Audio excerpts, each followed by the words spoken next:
Lavoro, eccellenze venete, autonomia e autogoverno sono le parole chiave del Partito dei Veneti che oggi con lo Tsunami Veneto si è presentato in 7 città, una per provincia della regione.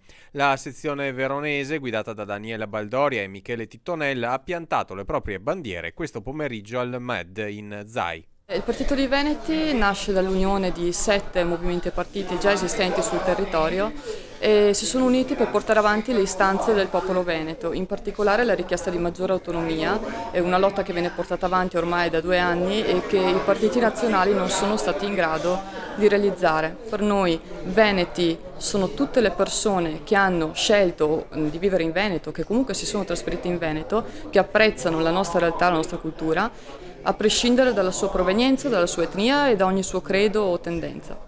Sono tante le anime del Partito dei Veneti che promette di mettere insieme autonomisti e indipendentisti per il bene dei cittadini. Queste alcune delle motivazioni con cui i veronesi oggi hanno partecipato.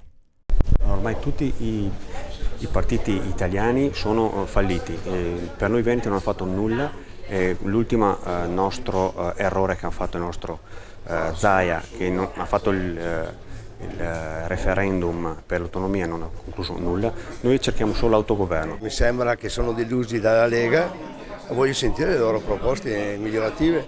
Ormai i partiti fino ad oggi hanno fallito tutti, non c'è più nessuno da crederci. Questo è l'ultimo treno che dobbiamo prendere per noi veneti. Autogoverno, autonomia, perché? Indipendenza, non autogoverno. Indipendenza e basta.